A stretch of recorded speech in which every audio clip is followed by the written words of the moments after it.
If you feel like you need to cry, let it out. Let it out. Okay? Don't let it turn into bitterness and resentment.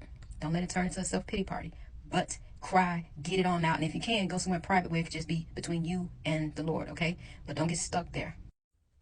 Okay, so the Bible tells us in 1 Samuel chapter 30, and it came to pass when David and his men were come to Ziklag on the third day that the Amalekites had invaded the south and Ziklag and smitten Ziklag and burned it with fire and had taken the women captives that were therein. They slew not any, either great or small, but carried them away and went on their way. Okay, so these men, they came and they took King David.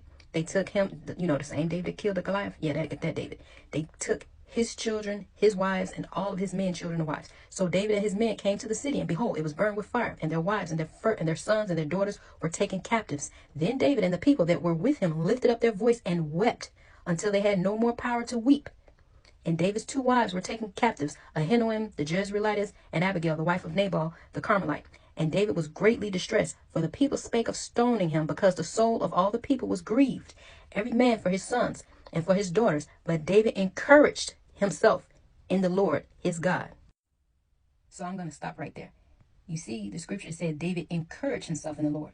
He was distressed just like his men. I mean, who wouldn't be? They come back, their wives and their children are gone, But even though he was distressed, he let out that good cry, just like that cry probably came from the bowels of their stomach, because they was hurt, it was broken. But he had to pull himself together, and he didn't do it by his own strength. He did it by the strength of the Lord. How did he do that? He encouraged himself in the Lord.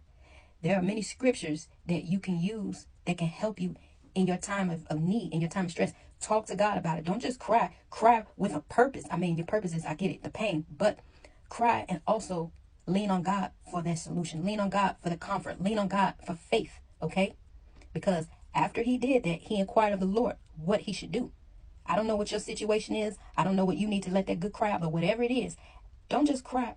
After you get it out your system, now ask God for whatever it is you need him to do. You need, whether it's healing, deliverance, restoration, whether you need him to give you the grace to forgive someone who did you wrong, okay?